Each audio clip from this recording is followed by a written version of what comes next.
Good morning, YouTube. Welcome back to another Driving and the News documenting history video. Today is May 2nd, 2024, and I'm happy to announce that 2 new subscribers jumped on board. Jamaica Fishback and Torin Devlin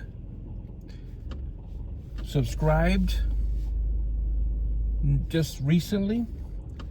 So you guys are the very first subscribers to this Documenting History YouTube channel.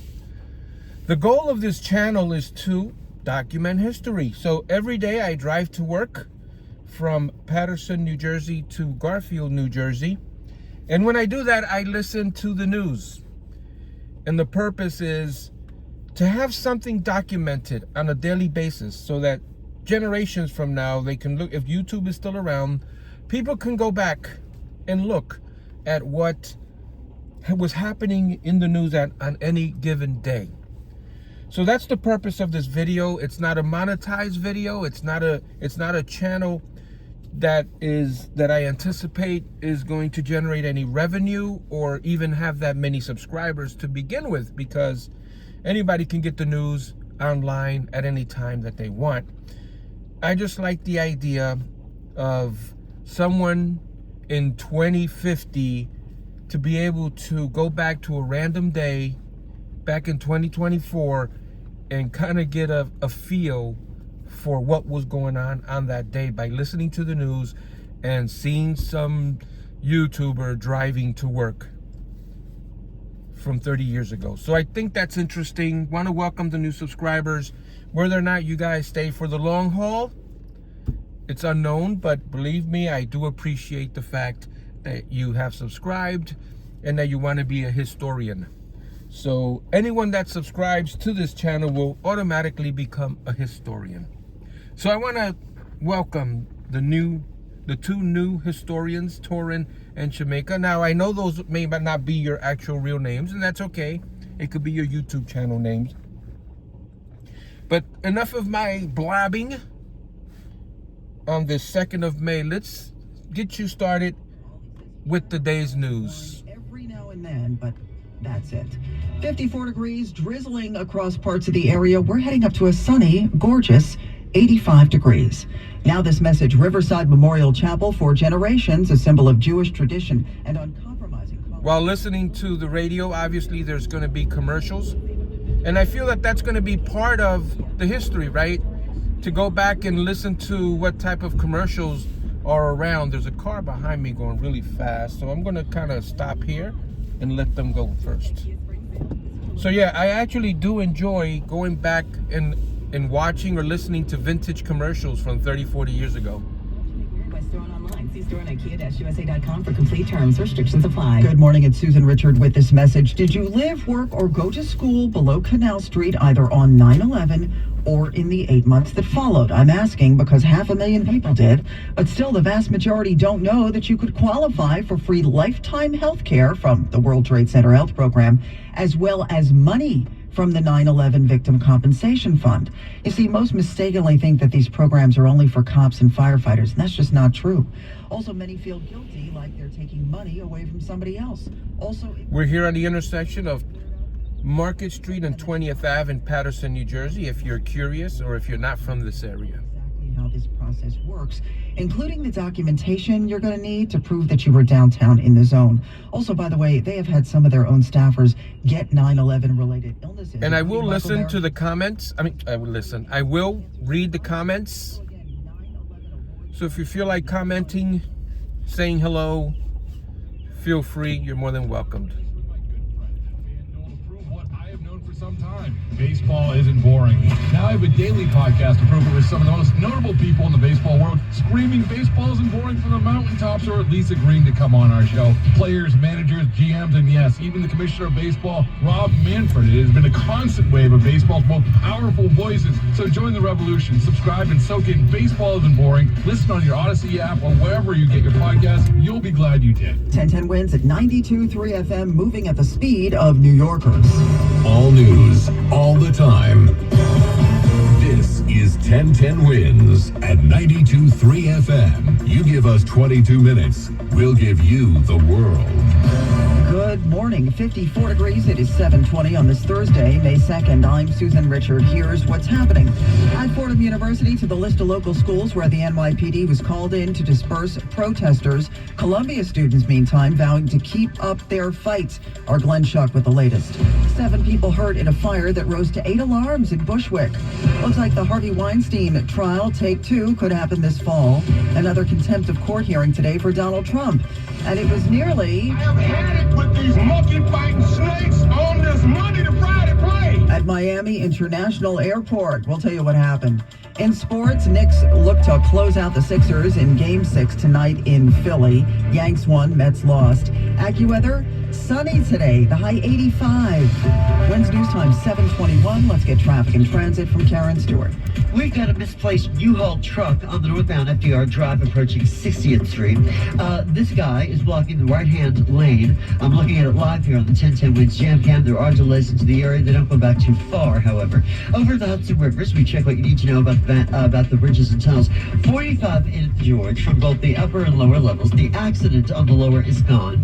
From the Palisades Parkway is a 20 to 25 minute wait. The inbound Lincoln is 30 and the inbound Holland Tunnel is 30 minutes. And then if you're traveling the Verrazano Bridge, Brooklyn bound, upper level has got an accident on the ramp to the Bell Parkway. Southbound 17 at Summit Avenue in Hackensack is where we have an accident investigation going on. All lanes are shut down. Take the Garden State Parkway instead. And then over on Long Island, the eastbound LIE at Jericho Turnpike has fire department activity going on there. Right inside the lanes are blocked, plus the shoulder is blocked too. Hey, try Mass Transit. Mass Transit happens to be in excellent condition with no problems to tell you about. Our next report is coming up at 7:31. I'm Karen Stewart, 1010 Wins on 92.3 FM. More than 1,600 people have been arrested at 30 schools across this country in recent weeks. And here in our area, some students at Columbia are vowing to keep fighting. This as the NYPD was called in to clear out yet another pro-Palestinian encampment at Fordham University's Lincoln Center campus. Here at Fordham, they ended up 15 arrests. The university calling the NYPD to come clear out an encampment that had been set up inside one of the buildings. The sophomore later saying, not surprised, police ended up here. Our professors actually were asking us, we were talking about it, do you think Fordham would call NYPD on our students? And all the students said, absolutely, like no hesitation. We know that is something Fordham will do. And this morning, several police officers still standing guard here at Fordham, as police keeping their presence at Columbia through mid-month on campus. Last night, hundreds protesting outside the gates again, several lighting up flares in a dangerous situation. Student Mary M. Owan angry at Columbia's president for bringing police into the encampment. When Palestine is finally free, we, your students, will never, ever forgive you. Glenn Schuck, 1010 Wins, 92.3 FM in Midtown. Several pro-Palestinian demonstrators were arrested at Stony Brook University last night. That was after they had been warned that they could be cuffed if they didn't leave the Staller steps by 11 p.m. In Los Angeles, the LAPD declared a citywide tactical alert as officers in riot gear responded to a massive crowd at UCLA. And then early this morning, police began removing barricades at an encampment there. Flashbangs were heard. That school says it will go remote through at least the end of the week. In the Middle East, the U.S. Secretary of State ramping up pressure on Hamas to accept the latest ceasefire proposal, but also not backing down when it comes to Israel. Handshakes and smiles aside, Secretary of State Antony Blinken shot down Israeli Prime Minister Benjamin Netanyahu's plan. We will not support a major military operation in Rafah absent an effective plan to make sure that civilians are not harmed. But a Netanyahu advisor confirms to CBS News the prime minister is not backing down from his plan to attack Rafah. That's correspondent Rami Inocencio. The Biden administration has floated the idea of consequences if Israel invades Rafah, but so far no specifics on what that might be. More than 250 of New York's bravest called to fight a blaze that ultimately rose to 8 alarms last night. This was in Bushwick. Assistant Fire Chief Tom Correo. The main fire starting in the supermarket quickly went to the left into the 2 adjoining frame occupancies, as well as down Cooper Street into 3 other frame occupancies.